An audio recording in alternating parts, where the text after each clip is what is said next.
Sunday, Monday, Tuesday, Wednesday, Thursday, Friday, Saturday. January, February, March, April, May, June, July. You can pick a day. Got time for you. Always got time for you. Got time for you. Always got. Every time I came in and out that building, it was just like eyes on me so bad. And I lived there for almost a year. Mm-hmm. So probably when I was like at my, I want to say closer towards when I was living there for like maybe my 8th month. No, my 6th month. That's when I started seeing the helicopters circling my window. It was an all glass building. There's no blinds, no nothing. It started with the helicopters. Then I would just be randomly waking up 5 in the morning, 6 in the morning, use the bathroom real quick. People would just squeegee in my window. Nobody's windows getting squeezed. So now I'm watching because I'm like, oh, let me see if y'all really going to other people's windows. Niggas are squeegee in my windows and they're literally squeegeeing and just dropping it all the way down because I lived on the 21st floor. Yeah. So if you're doing every floor, you're gonna stop under and you're gonna stop under. You know, you're gonna keep going. Yeah. No, you're just straight doing my window and then you dropping down. So I'm like, wait, these niggas is sus. Like, no.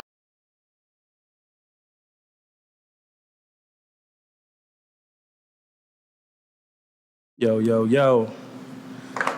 All right. You know what time it is. Internet is fiction. We back. Pardon me. Let me get my proper intro. What it do? What the business is? Word on the street. Mac known to handle his. Bitch, get your mind right. Let me talk to him. I have a very, very special guest. I had the pleasure of watching this young woman from a child, teenager, to now a full-grown woman. Yeah. Viral sensation. Best-selling author. You know what I'm saying? I have Miss Briana here with me. Yeah. How you feeling today? I'm feeling good. How was your week?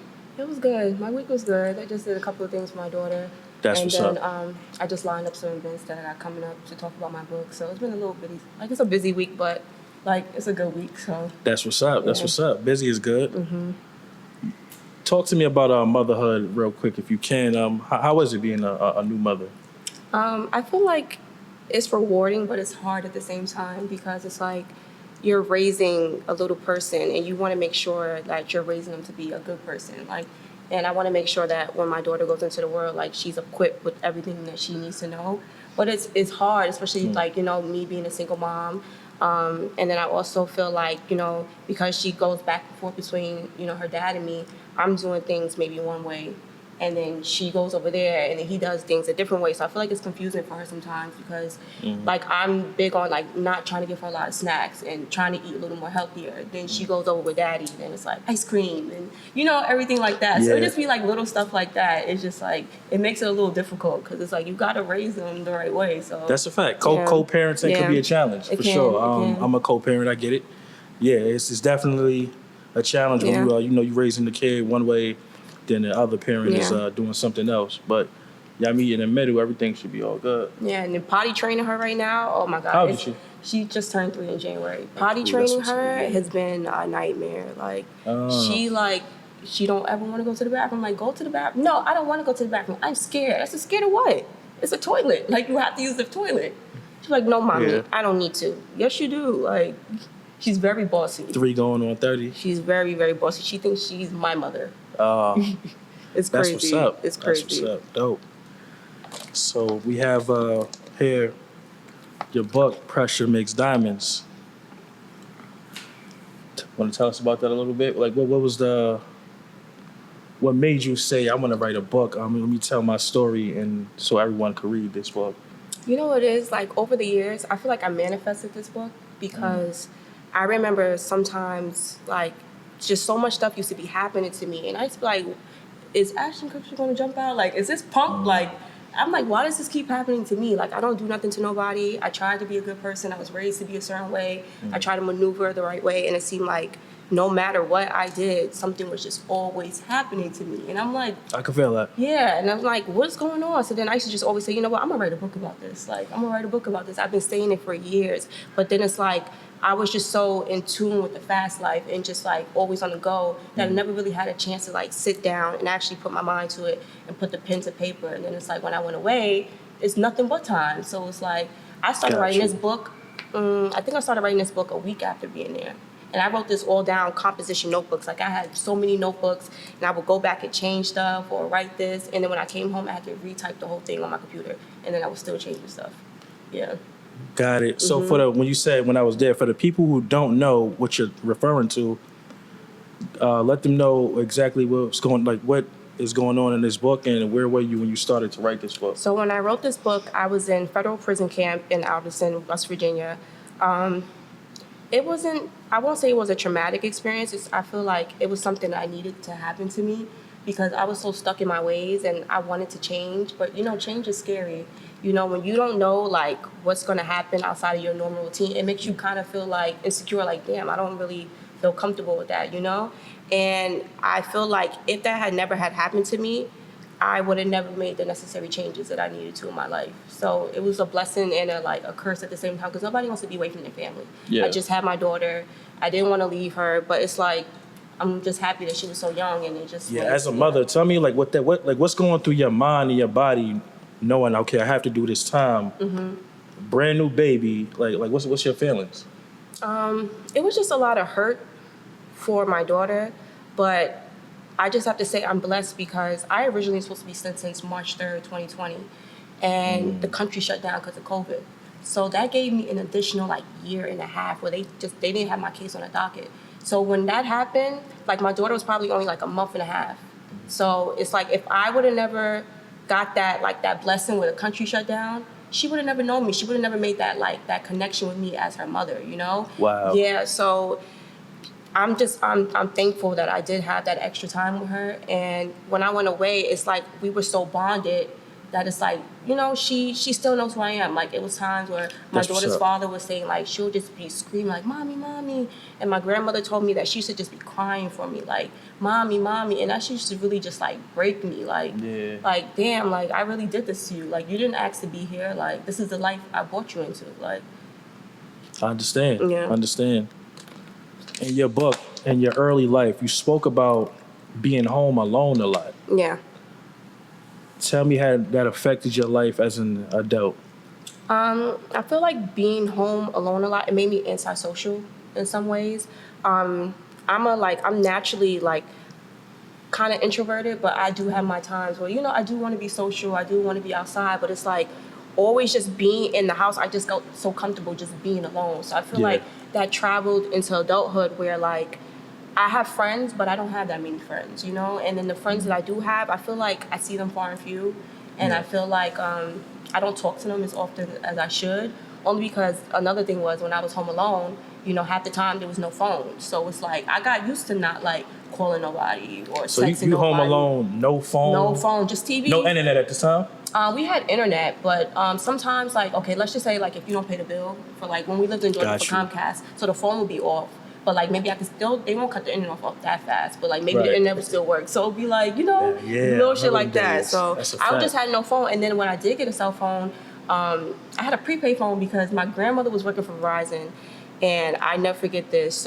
She gave me a phone. I ran up the bill to $600. I didn't know it was minutes, and I didn't know that I'm a kid. Wow, yeah. So after that, she literally drove from South Carolina to Georgia, said, "Give me the damn phone." The bill was $600, and then I got a prepaid phone after that. So it's I used to be talking up, and my little $20 top up gone, Virgin Mobile gone, no more minutes, nothing, So Brady it's I just got used to not talking to people because. I never used to talk to nobody like that. I would talk to my friends at school, and then when I get home, maybe we talk a little bit on Facebook or, MySpace, whatever. But then it's I'm just in the crib. Yeah, I'm an introvert. I can relate. Yeah, I'm an introvert. I'm not really a people person, so I definitely can relate. Let's talk about, it's a chapter in this book that really captured my attention called Rebellious. And it spoke about how you said you were trying to lose your virginity. Tell us about that a little bit. So, living in Atlanta, it's different. The girls down there, they're a little more faster, When I was 14, all my friends already had cars. Most of them, they were already driving. And then a lot of my friends already had lost their virginity. So I kind of felt like the odd one out. Like I didn't lose my virginity. It was like pressure? Yeah, it was kind of like pressure in a way. Like me just wanted to fit in, you know? And it's like I never kissed anybody before. Like I never even like talked to a boy before like that. I was just kind of always like the bros with them. Like, you know, because I'm goofy at heart. So it's like I'm always just playing around with y'all. Like, so when I started hanging out with this girl, you know, she was a little more like, she was just like in tune with herself. Like she had a boyfriend already. Like she was, you know, doing her little thing. And then we actually skipped school one day. And when we skipped school, we went to like a popular part of Atlanta called Atlantic Station. She knew like a rapper that lived there or whatever. So meanwhile, we're 14. Everybody think we like 16, 17. We lying about our age. Yeah. So we go to Atlantic Station. We in the dude's house. We drinking and shit. Never had no alcohol before. I'm smacked. This is your first time being drunk? I'm smacked. Like I'm. How old you said? 14. 14, first time being drunk. Okay. I'm like literally just smacked. And then my friend, she was actually talking to this dude, and he came to meet us. And then he had his brother with him. So then I'm like, oh, this boy's like really cute. I'm drunk, you know, I'm feeling it. I understand. Like, you know, I'm drunk. Heat of the moment? Yeah, I'm drunk, I'm feeling it. And then I'm like, fuck it, let's just see where it goes for the day. Yeah. And then, I mean, I tried to lose my virginity there to him, but it was just too painful. And then I just was like, fuck it. So then everybody kept calling my phone. I'm like, why so many people keep calling my phone? In Georgia, if you're not marked present at school by 11 a.m., they call your house to see like where you're at. Wow. So you already know my mother. You know my mother's crazy. Yeah, she's a movie. People was calling my phone like, Briana, your mother's up here. She's in the hallway. She's screaming, Briana, where the fuck are you? But I'm literally texting her back like, hey, Mom, I'm in class. I can't answer. She's like, bitch, no the fuck you not in class. So she know you not in school? Yeah, because she came to the school. Man. So I'm like, all right, fuck it. I'm already in trouble. Was it fear in your heart? Listen, I was like, you know what? I'm already in trouble. Might as well have fun for the fucking day. That makes sense. We went all around Atlanta. I went to a pool party. I'm smacked. I'm just having fun. Yeah. So I'm like, fuck it. I get my ass beat when I go home. It was working for the day. Fuck it. Like, I feel that. Like, fuck it. But Hell then yeah. my mom actually... My mom actually had to go out of town. So my friend that I was just talking about, she has a big house. So she's like, oh, you want to go stay with your friend? I got to go out of town for a couple of days. And then, you know, y'all could just ride to school together. And mother's like, you school? I'm like, all right, cool. The weekend comes. Remember I said my friend has a big house. Yeah. So her house was so big that she could have people in her crib and you wouldn't even know they were there. Like her parents' room is all the way over there. Her room is all the way over here. Oh, one of those. Yeah. That's what's up. So she's like, fuck it, I'm gonna invite the same boys over. She invites the boys over. They spend the whole weekend with us. Like the mother, father don't even know they in the crib. We're literally feeding them. They're washing up and everything. And I lost my virginity then. Wow. Yes. You had a similar situation with hiding a cat when you were younger. Yes. And you gave him Christian Similac. Yes, I sure did. And my sister literally snitched on me. What made you want to feed the cat some baby milk? Because I feel like milk is milk. So it's like... You did say that. Yeah, milk is milk. So it's like, if a baby gonna drink it, why the cat can't drink it? I see your logic. And when you think about it, like the formula is made from lactose though. So that's milk. So... Yeah.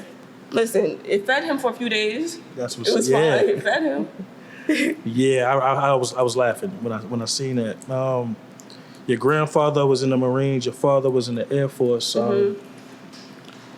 Just having those type of strong-minded men in your life. Mm-hmm. Did you ever get a chance to maybe speak to them or talk to them about any of the things you were going through in your younger life? So my grandfather, Poppy, me and him were very close. Okay. So at this time when I was younger, I didn't really know how to articulate myself to say certain things, you know. But he can always kind of like pick up what was going on with me because I might just act a certain way. It's a parent thing. Yeah, I might just act a certain way or I might just say things a certain way. So it's been a couple of times like he picked me up from school, take me to Starbucks and Park Chester. Like, what's going on? Like, just tell me what's going on. Like, and it's like I never really had a straight answer because I'm like, at that time, like, it was so many different emotions. I couldn't really tell for myself what was going on, but I knew something wasn't right, you know? Yeah. Like, something wasn't right. And I feel like he tried his hardest to like, be there for me and show me love. And even my father, too. Like, me and my father, like, our relationship is a little strained, though, because when I was in Atlanta, my mother never let me talk to him. Why is that? Honestly, If you have the answer. I really don't even know. I feel like it was just like a bad breakup, and you know how that goes. So I feel like my mother really from the stories I hear from like my aunts and everybody, like my mother really did love my father, and I feel like that was just a breakup. Maybe she didn't get over or whatever, that. So, I mean, I feel like she was just kind of using me like as a pawn, or just that happens. Yeah, she was using me as a pawn, and it's like when I went to Atlanta. Backtrack. Before I even went to Atlanta, when I would be in New York and I would be in Ohio, New Jersey, all these states, I wasn't even seeing him. So I barely used to talk to him. But when I got to Atlanta, it really was just straight, like nothing. Like I used to have to sneak her phone in the middle of the night and just call him. Yeah, just to call him. Like, man. So it's like I don't have that relationship with him like how my older sister Talia does, because they were always together. So they're really close. And it's like I want that relationship with my father, but sometimes I don't even know how to approach it, because sometimes I feel like I don't really like know you. I didn't like grow up with you. Like, yeah, I understand. Yeah, so. It's never too late. I feel like from a person who lost his father, I'm going to tell you, whenever you get a chance to sit down and make that situation what you want it to be, definitely do that, because we're getting older, our parents are getting older. You don't want to ever sit back with regret, like, yo, what I could have. I think about that all the time. Like I always say to myself, like, yo, I really want to like talk to my dad. We had a little conversation where he was just saying like, I wish our relationship was better. When you went away, I used to always think about you. But I don't know, like it's just it's hard. Like, did family visit you while you were incarcerated? No, I couldn't get no visits because it was COVID. We were straight locked down. Damn. I had no family. Visit, nothing. And then every time, let me tell you how like they play so many mind games in prison. They will open up visits, have everybody book the visit up, get their family to be flying out, and then the day people come, they cancel. Oh, it's COVID lockdown again. People have been at the gates of the prison, like families dressed up, because you could see them from the top of the hill. Wow. Kids in like, they Sunday's best. Yeah. And they say, oh yeah, you can't come in, it's COVID lockdown. They do nasty shit. They do nasty shit, like really nasty shit. And it's like, we're already in prison. Like, don't make it even fucking worse. Like, yeah, like that's wild. That's whack. They made it just terrible. Like, you gotta be like mentally strong to be in prison, because it's more so a mind game than anything else. Like, it's not even like I didn't have a cell or nothing. So I'm in a camp. So it was just like an open compound, and then everybody had a cubicle, and each cubicle is like just 2 bunk beds. So it's not. We had freedom to walk around. It was really nice. It was on a mountaintop. We had a lot of stuff to do there. Like, it was a nice facility, but it's like it was mentally like draining there. Like, they do shit to fuck with you every fucking day, and it be little shit. Like, you get in trouble for the littlest shit, and you're like, for what? Like. Yeah. Like, for what? And they want to get you in trouble so they could take away your good days. So you can't get CARES Act, so you can't do this, so you can't do. They don't want you to go home early. Prison is a big business. Why would I let you go home early? And I'm making $33,000 per year off you from the taxpayers. Why am I gonna let you go home? I'm getting $33K. You told me something new. I didn't know that. That's wild. I'm getting $33K for you to sit here. Why would I let you go home? That's fucked up. Gotta do better, man. That's crazy. Wow. This Life in Plastic was a chapter that was like, I want to say, because, okay, we in the internet world, and you spoke about our boyfriend cheating, being a serial cheater, and that kind of, did that have any impact on why you decided to do what you did? It did. I've always felt beautiful, I've never really been more insecure, but it's like when I got into that relationship, and then like I would just see him just nonstop just talking to these girls, and he's talking to pretty girls. I'm not a hater. I always give a bitch her props. You bad. Right. And it's like I always kind of felt like, all right, so let me be badder than that bitch, and then maybe he won't cheat. But it's like, I did all this. I did my breasts. I did my teeth. I did my butt. You still cheated. So it's like, men will be men. Yeah, it's like you still cheating. So I kind of had to get to a place where like I had to say, look, I need my own self. Like, I got to do self-love, because if I continue to try to mold myself for an individual, I'm going to lose myself in the process. Absolutely. Yeah. So it's like I really had to like snap out of it. And it took me a minute to snap out of it. Like, that was like one of my first, I had a boyfriend before him, but it was like puppy love, like, just like a child phase. He was like my first boyfriend. I met him when I was 18. Okay. He was my first boyfriend in my adult years. And I spent the majority of my adult years, with him. Like, he taught me a lot. I've learned things from him, good and bad, and it's like, I feel like I kind of just grew up with him. Like, we both were young, like, Yeah. when we met each other. And it's like, I just watched how we both just grew and, you know? But it's like, after a while, I had to realize, like, okay, you got to work on you. You can't just keep trying to work on the relationship. That was my problem. I was trying to make this perfect relationship. Like, just do everything he wanted, like, you know? And then it's like, when he leaves and I'm just sitting here, I'm depressed. I'm thinking about, oh my God, who you texting? Who you, like, I'm doing the Instagram. I'm doing the Instagram stalking. Like, oh, I see him in the corner right there. Making fake pages? Yeah, making fake pages, looking at everybody's story. That shit made me feel some type of way. It's draining. It gotta be draining. Yo, that shit made me feel some type of way. And I said, I will never do that again. Like, never. Like, you zooming in, snapshot and zooming in, trying to see if that's him in the corner, if that's his car. Like, I used to be like, nah, this is draining. That's a lot. Yeah, that's a lot. It's draining. And I was like, nah, I just can't do it no more. Wow. I can't do it no more. That's the story of so many young women. You know, I'm glad you spoke on that. And actually, you're able to be vulnerable and speak about that in your book. So, after the surgery, at any time did it make you feel good for yourself? It did. Okay. It did. I feel like, okay, now I got this dream body that I wanted, and I'm just gonna take on the world. Like, I got so much different type of attention. Like, once I got my body done, like, the attention was just crazy. I started having, like, rappers under my picture. Rappers started DMing me. Like, y'all wasn't worried about me when I had the flat booty. Now, y'all all in my DM talking about, what's up, text me, I want to fly you out. Like, it was crazy. Like, it was crazy. So with that being said, you locked up. I'm on Say Cheese, right? And I see this, you know, prisons. They got the prison day photo. And as I look to my bottom left, I'm like, oh shit, I know her. Yeah. Right? Yeah. Sent it to my brother. And I was like, he's like, yeah, I didn't even know he was locked up. So I seen that photo. Because I try to keep it so secretive. That shit, it did I do me. I was like, wow. to keep it so You know what I'm secretive. saying? So, welcome home, first you. of all. I Thank didn't you. get to say that. Thank you. It's a pleasure to have you back with us. Thank you. Man. And it recently just went viral like a few days ago. Again, ironically, the other woman came home with the triplets. Yeah. Takeda. Tell us about that. Like, what is the feeling? Because I seen the comment, it made me laugh. The guy, like, yo, you pressure. Like, what does that feel like? Honestly, it's so funny. It was even funnier when we were locked up because originally my friend Taylor sent the picture home and she's like popular in Florida. Okay. But so the one who came home and then the other girl who was like directly behind me, they're both from Florida. So they're kind of like popular in Florida. Got People you. know them. So Taylor sent the pictures home to her family and she posted it on her Facebook. It went viral in Florida first.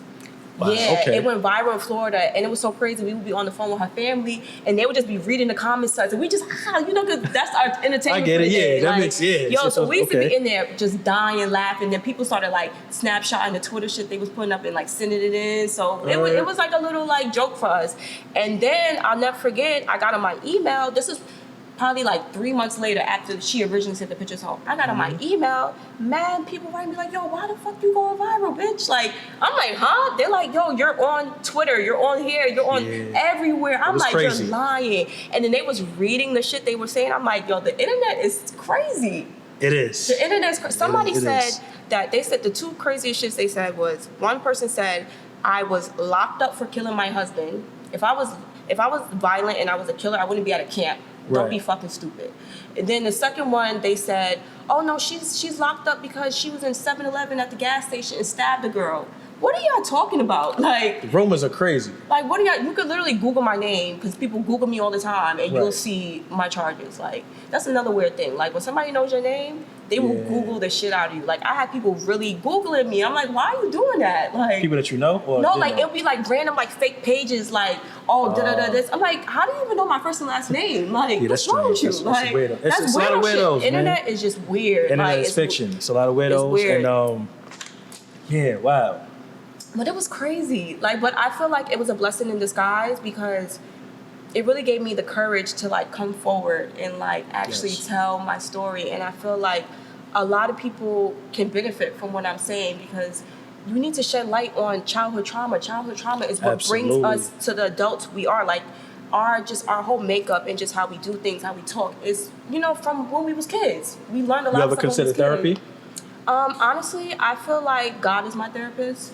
Feel I that? really feel like, you know, I don't really feel it's not that I don't feel comfortable. I just feel like if I go to a therapist, I don't know if your heart is right. You know, I don't know what you like. I don't know what your beliefs are. I don't know if you're just here for a check or you really want to help people. And I feel like I'm not going to pour my energy and my soul into you, and you're not in the right place, you know? And you never know, you never know if somebody's really in the right place. And I feel like the things that I would want to share, like I would want to know that your heart is right with God, and that's what you know, you can actually like build me up. So if I ever did do counseling, I would think I would do maybe like a Christian counselor, or like maybe talk with a pastor. My stepmom's a pastor, so I do like do a lot of talking with her on the phone. But I don't know, the thing about the therapist, it just, I don't know. It works, everything works for different people, but I just feel like for me, it's just You've had really high faith since young. You used to write notes in your book. Yeah, I had this Bible my mom bought me. It was called Children of Color Bible, and I used to just write.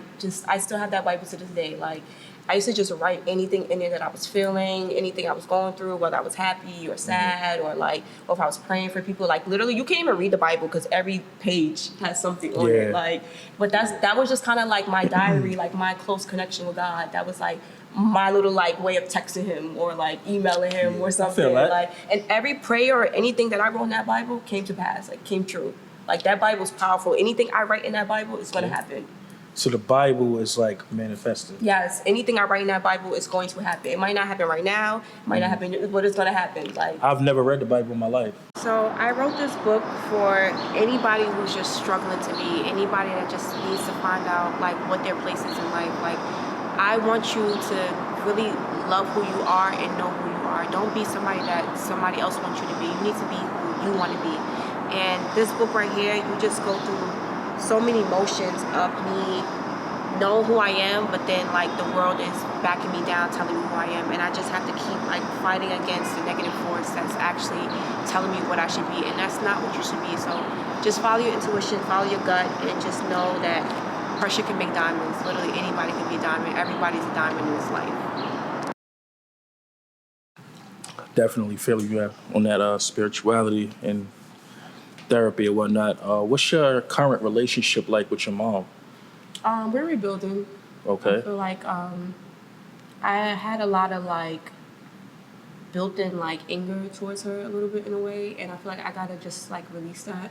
Because like my daughter loves my mom, like she loves grandma, so it's like I don't want to stop their relationship because of how I personally feel. So it's like I kind of just put all that to the side, and I just go day by day with her sometimes, because she's up and down, and I could be up and down. So it's like both of us can't be fire. Somebody has to be fire, somebody has to be water. So it's like I try to be the water because she's mainly the fire sometimes. So, but we're getting better. I feel like we're making some steps. It's better than it has been in previous years. So that's it. I guess I don't know. It's just parents. It's like it's tricky because it's like you want to say certain things to your parents, but also you want to be respectful. So it's like you might not say how you really feel, and then it's like you're suffering in silence. Like so it's tricky with parents. Like I don't know. Like I'm still kind of just like figuring it out. You know.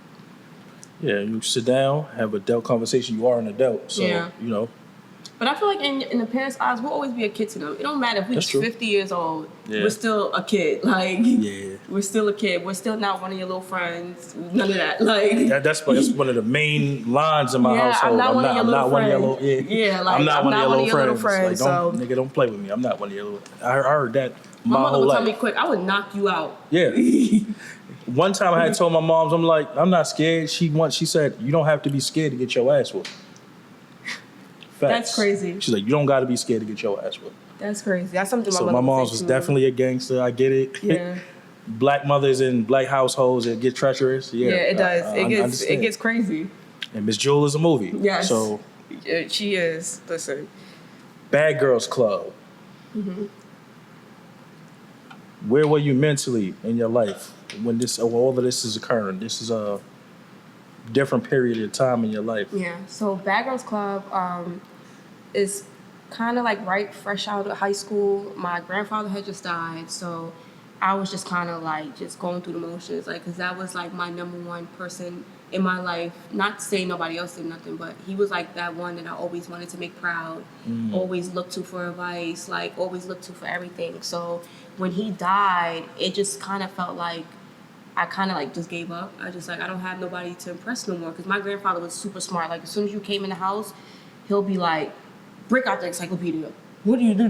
Like he'll be talking crazy to you. Oh, Then wow. it's like my grandfather, I never forget, he has this picture in the living room, and then he'd be like, who's that? And it's just like an old black man sitting in a rocking chair. You don't know who that is? That's your great grandfather, Louisiana Buck Trout the Fourth. He's a slave. I'm like, well, how do you even know that? Like what are you talking about right now? He like, brought out the facts. Yo, like he be bringing out so many facts. You're like, how do you even know that? My grandfather would say the most random shit. Oh, you know what happened in 1875 and on March 1st? No, what happened? Like, how do you like? He used to just like you had to be on your P's and Q's to be around my grandfather, because if you said you were smart, my grandfather would test you. He'll challenge you. Yeah, he'll challenge you. Like, I respect that. You're smart. Okay, so spell this.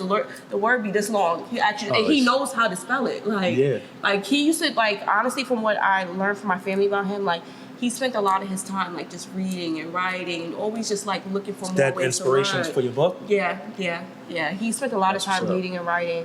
And it's like when he died, it was like a piece of me just like really stopped caring. Like I understand. I really just stopped caring. And then I originally wanted to go to FIT in the city because I was being a fashion major, but I really wanted to be like immersed in the fashion.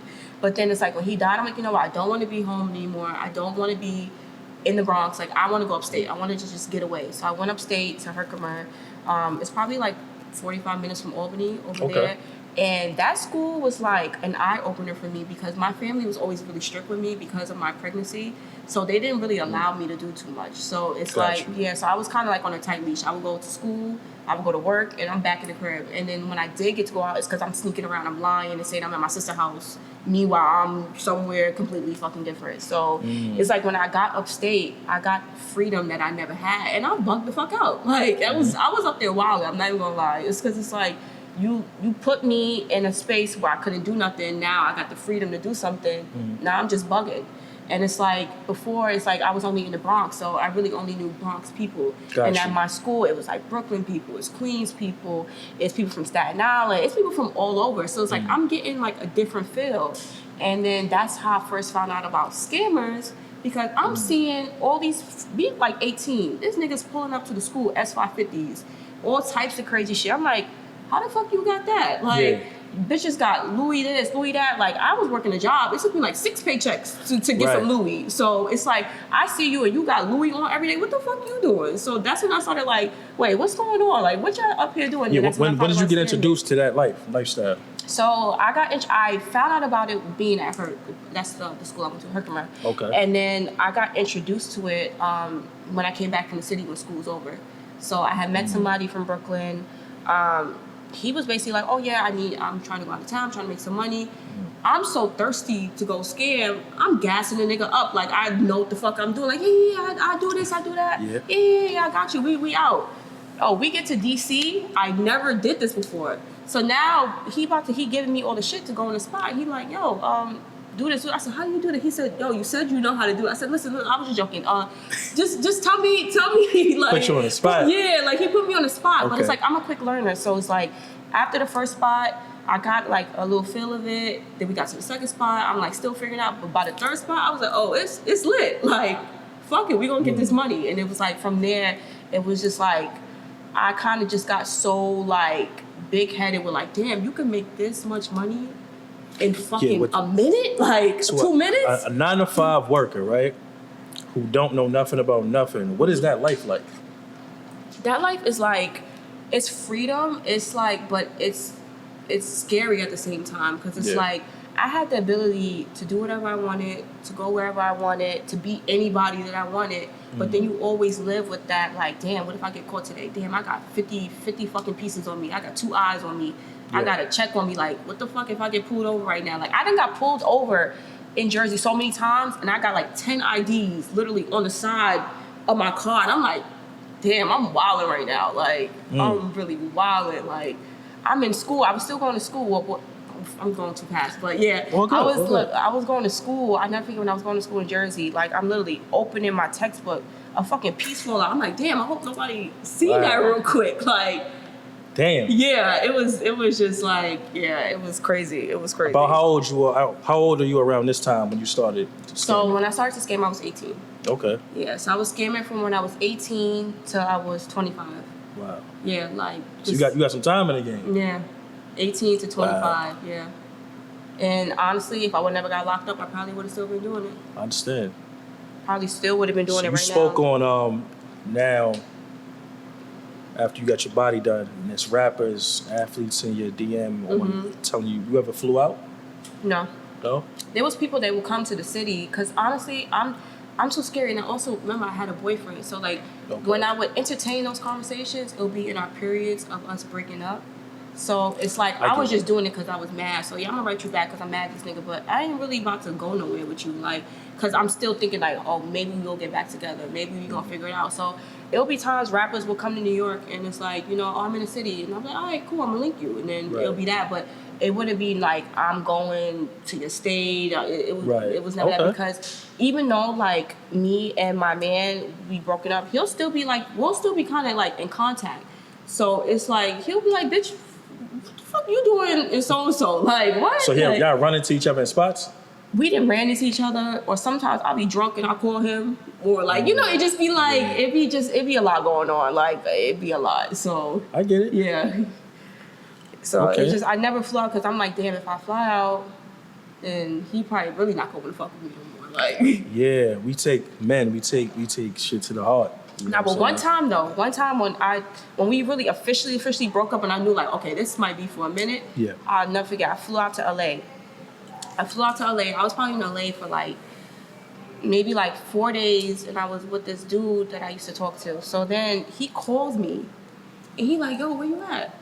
And then like, you know, LA is a time difference, so it's still light outside. It's dark when he at. He see all the trees in the back. He like, yo, what the fuck going on? Like, where you at? Then he like, my man's told me he seen a snap. You in a Maserati. You doing this. You doing that. I'm like, listen. He like, did you fuck the nigga? I'm like, listen, I don't know what you talk about. Like, he like, just let me know if you fuck the nigga. Like, I'm like, I don't know. Like, I don't know. That's all, at the end of the day, that's all we care about. I'm not gonna tell you I did. Like, come on, we're not doing that. I understand. Y'all tend to women. Y'all great at hiding shit, man. Like y'all the best. Men like to think they players, pimps, and good. Nah, the girls the real player. Yeah. Because we'll really be in your face, like nothing is going on, crying. Meanwhile, there's some shit going on behind the scenes. Sometimes. Not all the time, but but it be sometimes. It's like some shit be going on behind the scenes. Yeah. If you had to say, what's the most treacherous thing you think you've ever done behind a man's back? The most treacherous thing I ever done was to my first boyfriend, I think. Okay. He was my first boyfriend when I came back to New York, and this girl I used to be cool with told me him and his friends ran a train on a girl at her cousin's house. So I'm like, oh, he's wildin'. All right, cool. This is your first boyfriend? Yeah, this is my first boyfriend. Okay. So I'm like, oh, he's wildin'. All right, bet. I lived in the Bronx. They lived upstate in Spring Valley. But it was a boy that was originally from the Bronx. He was living in Spring Valley. He came back to the Bronx. Okay. And he used to always just be on my body on Facebook. I said, you know what? I got this nigga. Like, it's Facebook. Yes. I said, I got this nigga. He want to play? Nah, I'm going to fuck with your ops. Like, and I did that, but then it's like, it was like a little satisfaction, but then it's like overall, I felt stupid. Like, it's like, I kind of honestly just like, I feel like I degraded myself in a way. Like, I should have just been an adult about the situation. Like, you know what? He cheated. Break up with him if you want to break up with him, or forgive him. But it's like, I was just so young. I'm only 15. In the heat of the moment, you're not thinking about that. I'm 15. You want some get back. I want get back. Like, I want get back. Like, I had to get back. I'm like, nah, he not about to play with me like this. Like, how you playing with me? Like, come on. Like, I feel that. I had to get back. It was like no other way. Like, I can't let you just violate and get away with it. Like, no. Definitely felt that, man. And then the nigga that I did with, I think he was on some weird shit too, because he the one who put it out there before I wanted to tell him myself, like, yeah, I fucked with your friend. The nigga already started like putting this whole just story in the air, and some of this shit wasn't even true. I'm like, yo, niggas are crazy. Oh yeah, for sure. Especially like, he made it seem like I was on his dick, I was chasing after him. I'm like, yo, I got all the messages as men, where you were talking to yourself for this long, and then I finally responded to you. Like, yeah, when you if you got enemies, the worst thing you could do to another man is fuck his bitch. Yeah. Like, and that's it's what I think. degrading. That's you know what I think it was. saying? They had their little like you know little beef going on or whatever. So I feel like I was just the ammunition to really like pipe it up more. Like it was crazy though. But I was like, fuck it. You know what? 15, you young, you just make dumb decisions. So that's a fact. Yeah. Yeah. So overall, what is the overall mission and objective? Like just the lifestyle that you've lived over these past few years. As a matter of fact, Feds is watching. Yeah. Circling your window while you're home. Yeah. What the fuck does that feel like? Like what did like? Honestly, I can't even imagine looking out, peeking, have a look over my shoulder. Honestly, like I rely on my intuition a lot.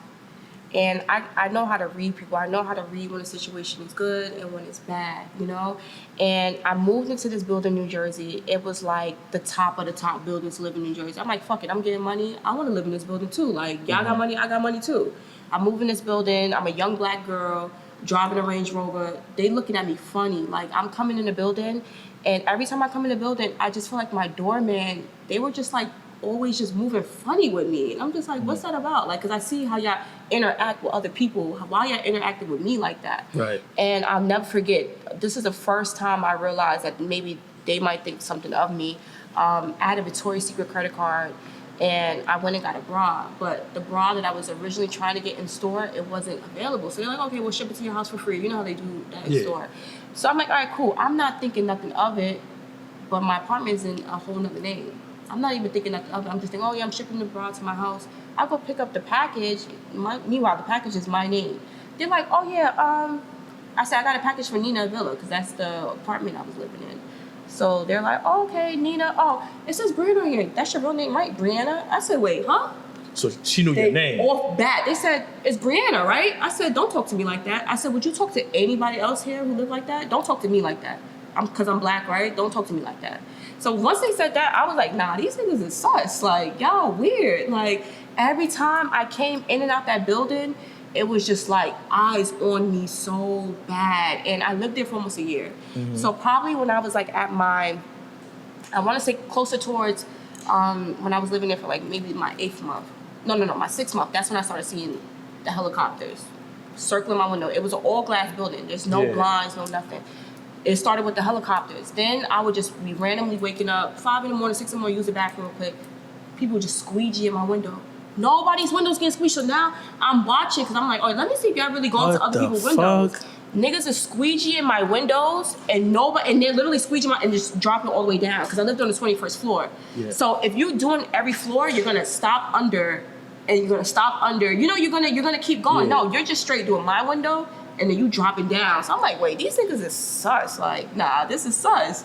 So then I'll never forget this. This is when I really knew something was up. So I'm in, like, you see how you got this here? Okay, we have something similar. It was like a movie theater. It's the game room like this. They got a bar. They got golf. They got mad stuff. And there was a fight going on. So everybody in the building is watching the fight in the movie theater. Okay. So I had my sister with me. I had 2 of my friends with me. And they're like, yo, let's go watch the fight. We go to the movie theater. We're watching the fight, and my phone was dying. So I'm like, let me go upstairs, let me get my charger, and I'll be right back. I'm like, all right. They're like, cool, we'll see you when you get back. I get back downstairs, and they're like, oh, some guy said he's gonna buy us some pizza. So I'm like, I'm not thinking nothing of it at the moment. So I'm like, all right, cool, pizza. I'm kind of hungry anyway. I just smoked. I'm hungry. Like, I can eat. Now, we transitioned from the movie theater to, like, this kind of area. Like, everybody's just sitting there. There's TVs everywhere. And the guy come back with the pizza, give us the pizza, we eating. I probably want to say like 5 minutes later, the nigga starts saying, oh yeah, you Barbary, right? You Barbary? And he started saying everybody's name I was with. He like, yeah, I know y'all. He like, yo, my niggas from Cali, like, yo, they say y'all get money. Like, I know y'all. He said, you drive the white Range Rover, right? He said, I got the same car as you. So I'm looking at him like, wait, I ain't never seen this nigga before. Like, what you mean you know me from somewhere? So then he like, yo, I'm gonna call my mans right now. My man's from Cali, he know you. So he FaceTiming somebody. He like, yo, this Barbary. He like, yo, this is Barbary. This is Barbary. I'm with Barbary. So I'm just looking at him like, wait. In front of you. Yes. Wow. So I'm like, wait, okay, this is kind of weird. And then he gets off the phone. He like, look, I want to put some shit together for you. I get money. I want to put you on TV. I wanna see like where we can go with this shit. I know we can make a bag because I already know you running up a bag. I know you scamming. I know you running up a bag. I'm sitting there like, wait, what? Nigga said, I know you scamming? Yeah. So then he like, oh, this is my gram. So he shows me his Instagram, and at the time, this is 2019. So at the time, Instagram had that feature like you can go back on your archive stories and see who actually watched it. Remember when they used to do that? Yeah. They don't got it no more. They don't got it no more. Yeah, I got so you. I see his page. I'm like, wait, why I feel like I've seen that name before? So I'm looking through it. Then I'm like, I'm going back to my old stories. I'm like, oh, this nigga been watching me for months, and his page is like a fake page, no followers, no pictures. No, nothing. So I'm like, he's bold to really give me the page that he was watching me on. Facts. So then he like, yo, like, what type of scams you be doing? How you get away with the scams? I'm like, wait, huh? So, but like the girl I was, like two of the girls I was with, one of my friends, she's quiet like me. But my sister and the other girl I was with, they got, you know, they talk. Like, they like to, like, say, yeah, we get money. Like for the party. Yeah, like for the party. So they talking hot. I'm just sitting there like, nah, this shit ain't right. Like, it's just, the wheels is turning in my head. Like, your intuition kick you I'm like, nah, this shit ain't right. You ain't just coming up to me asking me what scams I'm doing, how I'm getting away with scams. You know I get money. You know what car I drive. You know I do this. You know I do that. You know everything. So you watching me. So then I ain't saying nothing. He like, yo, why you not talking? He like, you know what? I got you. I'm gonna show you I'm not a regular nigga. The nigga go upstairs. He come back downstairs with a big ass backpack. He like, yo, I got $1 million in cash right here. You gotta fuck with me. What person do you know that has $1 million in cash in the house and is gonna come show a stranger $1 million in cash? Wow. That don't make no sense to me. As soon as he said that, I said, oh, I'm out. Like, I went upstairs. When I tell you I cleaned my house from head to toe, I'm in the house cutting up IDs, cutting up credit cards, throwing out this, throwing out. I cleaned my house to the T. Like, literally, like, there was nothing in my house. Like, and then I went out of town. When that happened, I went out of town the next week. And the day I came back, literally, I got home 3 in the morning. The feds was at my door 5 in the morning. And you know how I knew the nigga was really a CI? Because my sister said, yo, she picked me up from the courthouse. She like, yo, everybody know you got locked up. Remember the guy we met? He's saying that he seen you on the elevator with the feds when he was going to the gym. They took me out of the service elevator. I was on the elevator with nobody but myself and the feds. So how did you see me on the elevator at the same exact time I was leaving? Wow. And you were going to the gym when I was on the service elevator, and you can't get on the service elevator without an employee key. Make it make sense. Like, make it really make sense. Like, damn. It's a lot. Like, make it make sense. That's a lot. It's heavy. That's heavy. Like, how your heart feeling in this moment? Honestly, I was just like, damn, because I just found out I was pregnant when they locked me up. Like, when they locked me up, I found out the baby's not even here. Like, I literally found out I was pregnant days prior to them coming to get me, and I'm excited to that. First of all, I didn't even know. Matter of fact, I felt that I was pregnant, but I didn't take the test yet. I took the test the day before I came home. So I'm like excited, like coming back to like, oh, I'm gonna tell everybody I'm pregnant. Like, I finally got the baby coming, and then boom, they at my fucking door. They tore my house to shreds, and they stole mad shit from me. Yeah, they dirty. They did me so dirty. Like, they stole clothes from me. They stole shoes from me. The amount of money they said was in my safe was actually not the amount that was in my safe. It was way more than what they said. And I'm like, yo, y'all did me dirty. Off the top? Yeah, they skimmed Denzel it. training day. They definitely skimmed me off the top. Definitely did me dirty. I came back to my house like, nah, y'all didn't violate like this. Like, they so ill. They even took Fashion Nova clothes with the tag on it. How y'all stealing Fashion Nova? Like, who you giving that to? Y'all taking Fashion Nova? Like, literally, I just got a shipment from Fashion Nova. Fashion Nova clothes going. What you about to do with Fashion Nova? Give it to their girl. Give it to their moms. You know. Like, come on now. Let's be for real. Like, come on. Damn. What year is this? 2019. 2019. 2019. 2019. June 3rd, 2019. I would never forget that day. Damn. June 3rd, 2019.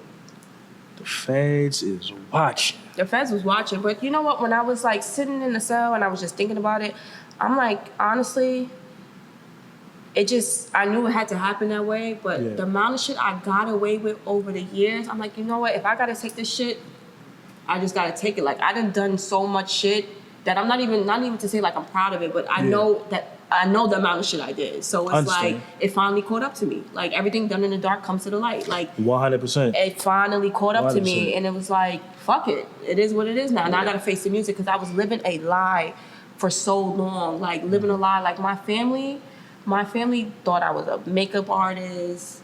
I was bartending. I really was fake doing makeup, but it just wasn't for me. The money it was not enough.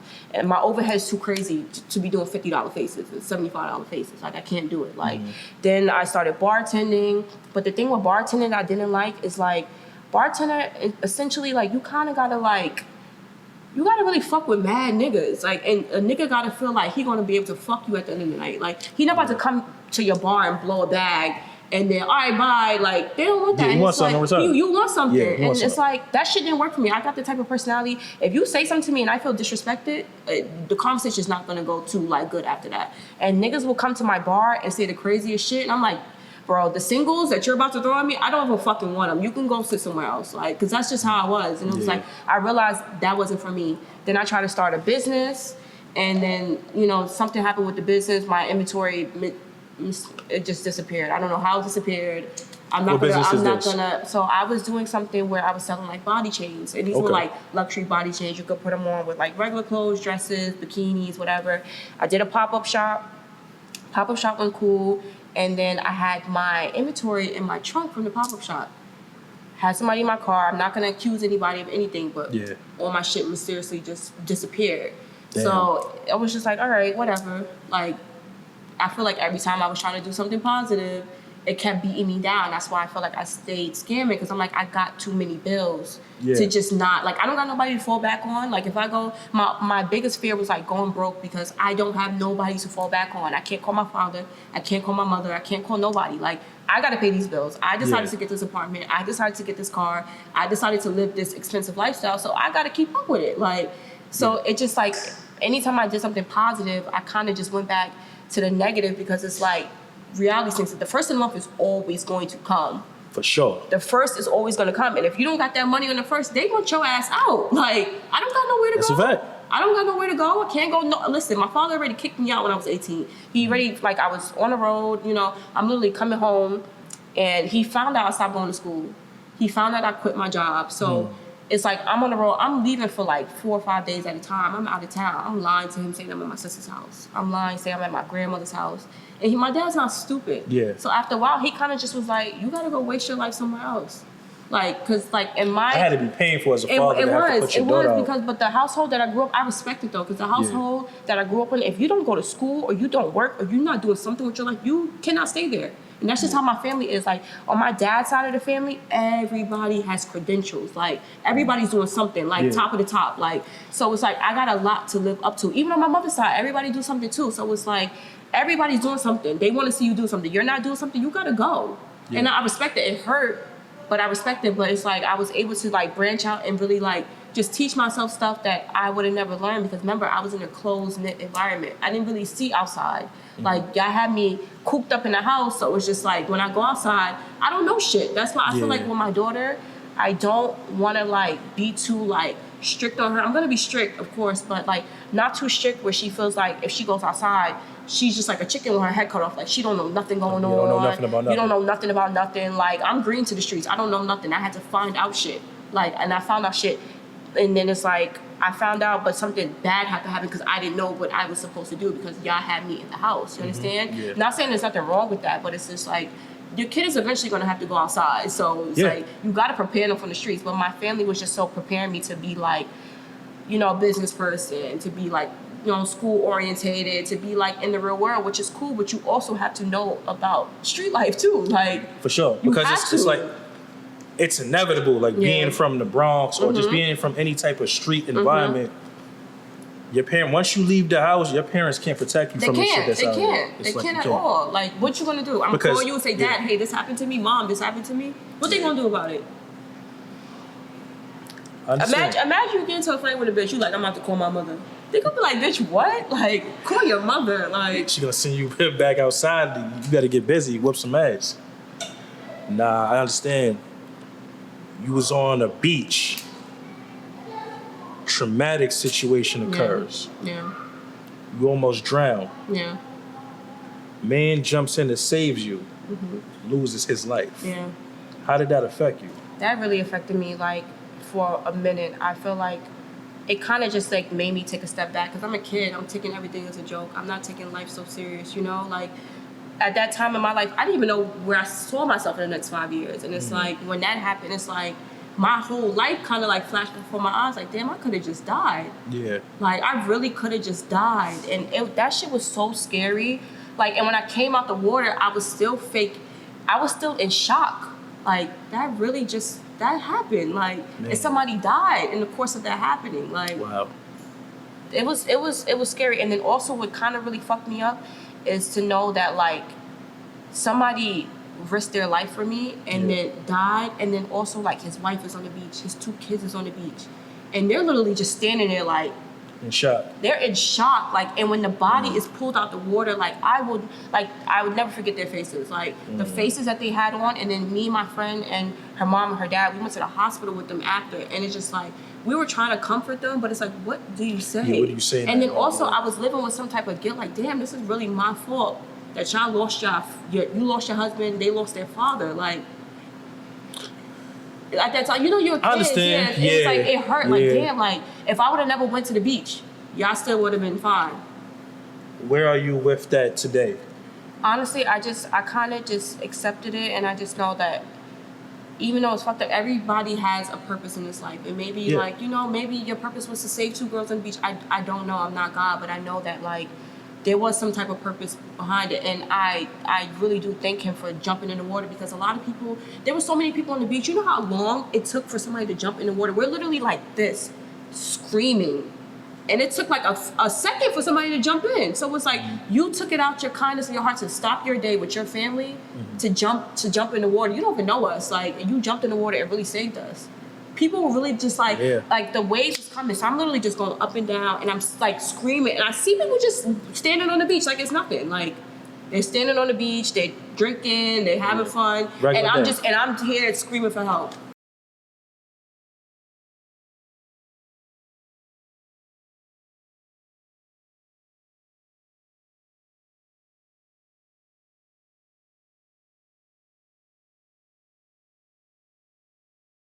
Now, there's plenty of misguided youth. A lot of young women, they seeing someone like yourself on Instagram. Everybody wants to look like an IG model or just someone famous. Everybody wants to be famous these days. Yeah. What do you tell that young girl, if you could tell her something, if she reads this book? What is the overall objective? What do you want a young woman to get from this book? If a young woman happens to pick up this book, what's the overall message that you're trying to send? Honestly, the overall message I would say to send is, like, you really need to stay true to yourself. You need to figure out what it is that you want out of life. You need to figure out who you are, what's your likes and dislikes, because if you don't truly know yourself, when you come into the world can just add labels on you, and then you're just going to run with it.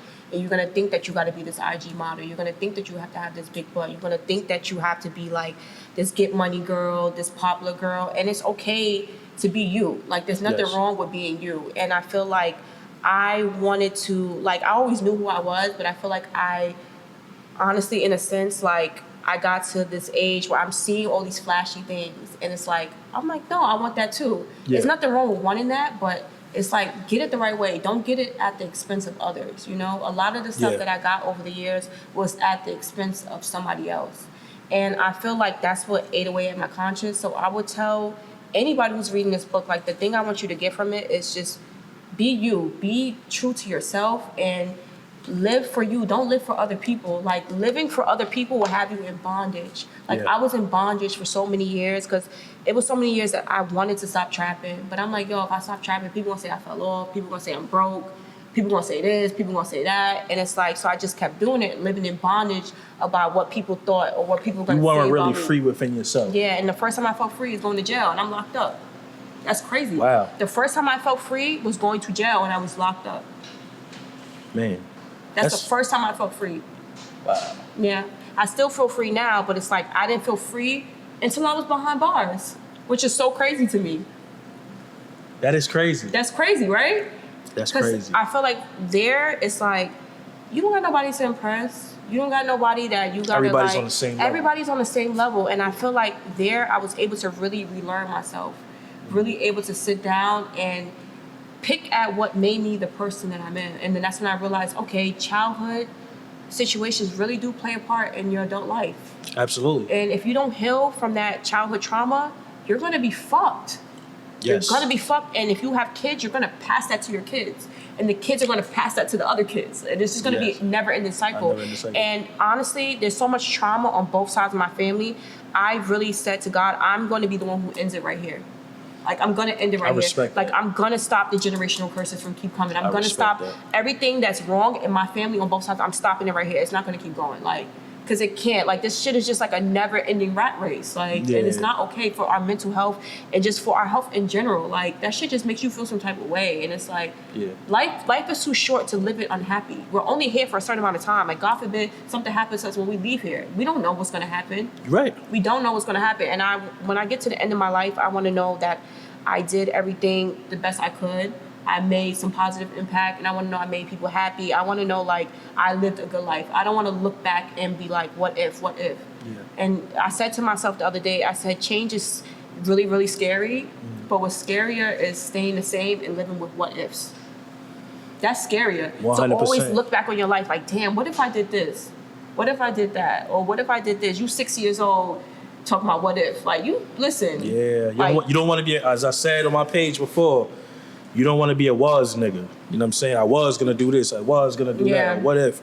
So, you definitely want to get it together, live your life righteous, believe in God. Yeah. For sure. And you definitely on the right path, man. Your conscience seem clearer. You look healthy. You look happier. It took a lot for me to get here. Like, when I look at myself now, like, it was so many situations that I've been through. I'm like, yo, I'm not going to make it. Like, I can't make it. Like, this shit is too much. Only one person can handle but so much. And it's like life is just beating me down. Shit still be happening to me, but what I learned is I can't, like, focus on the situation. I just have to see what the situation is, what I can learn from it, how can I move forward.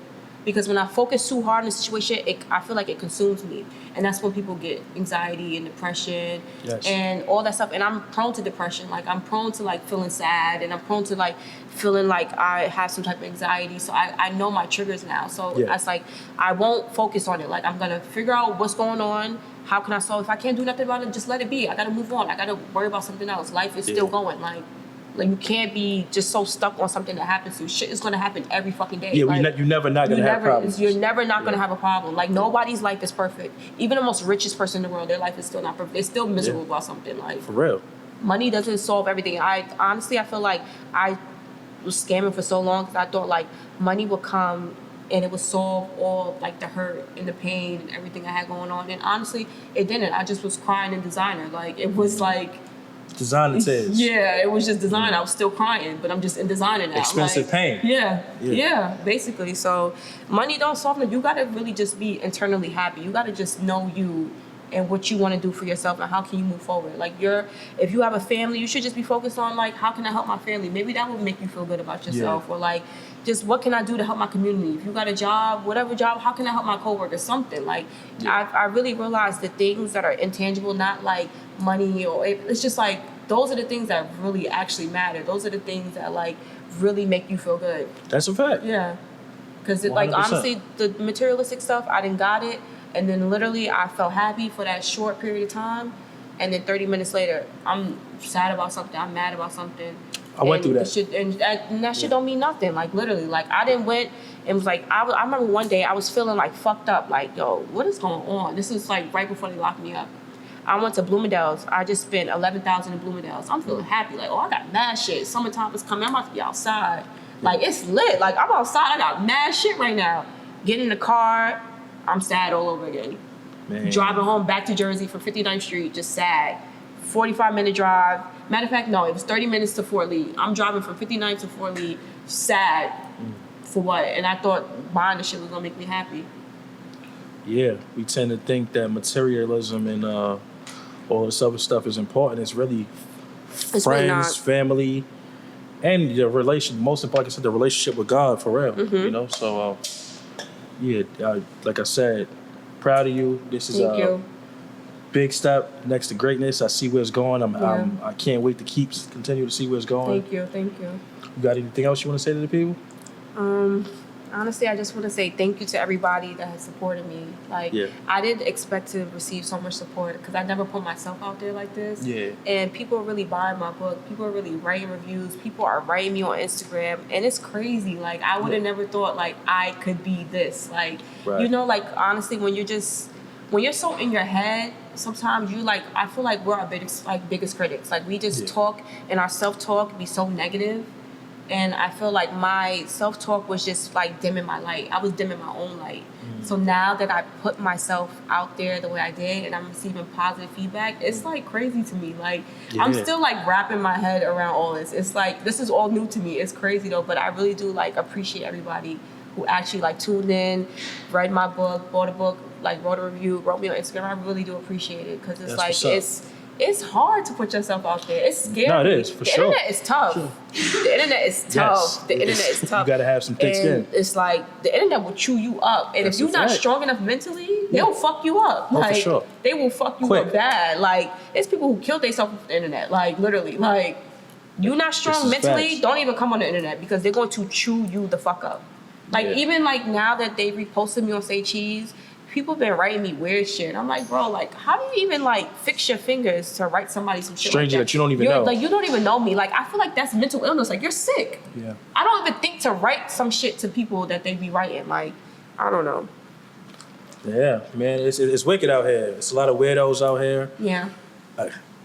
This is why we on the Internet is Fiction podcast. Like, for me, I started this podcast because I want to talk to people like yourself. And I want people to understand, hear these stories, and know that it's okay. Yo, it's okay to have a job. If you're a young man, you out here hustling, don't be fooled, man. The internet is fiction. It's okay to have a job. It's all a facade. Get your credit up. It's all a facade because the richest person you see on the internet, you come in person and it's none of that. Like, I've literally met people where you think, oh my God, their Instagram like this. They got a bag.